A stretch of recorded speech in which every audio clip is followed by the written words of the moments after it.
वसा दुधगाव रस्त्यावर अवैध वाळूचा टिप्पर पकडला। सहाय्यक पोलीस अधीक्षक पथक व बोरी पोलीस ठाण्याची संयुक्त कारवाई। 6.12 लाखाचा मुद्देमाल जप्त।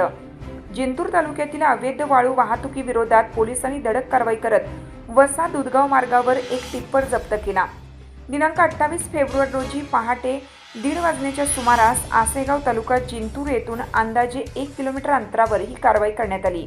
या प्रकरणी बोरी पोलीस ठाण्यात गुन्हा रजिस्टर नंबर 51/2026 कलम 303(2) BNS अंतर्गत गुन्हा दाखल करण्यात आला। सहाय्यक पोलीस अधीक्षक जीवन बेनीवाल यांच्या आदेशानुसार त्यांच्या पथकातील जमादार साळवणे, पोलीस शिपाई सिद्धेश्वर घरजाळे तसेच बोरी पोलीस ठाण्याचे पोलीस उपनिरीक्षक SM थोरवे, बीड जमादार बद्रीनाथ कंठाळे आणि पोलीस नाईक रामप्रसाद कोकाटे यांनी संयुक्तिकरित्या सापळा रचून ही कारवाई केली। पोलिसांना मिळालेल्या गुप्त माहितीनुसार वसा दुधगाव रोडवर पहाटेच्या वेळी तपासणी मोहीम राबवण्यात आली।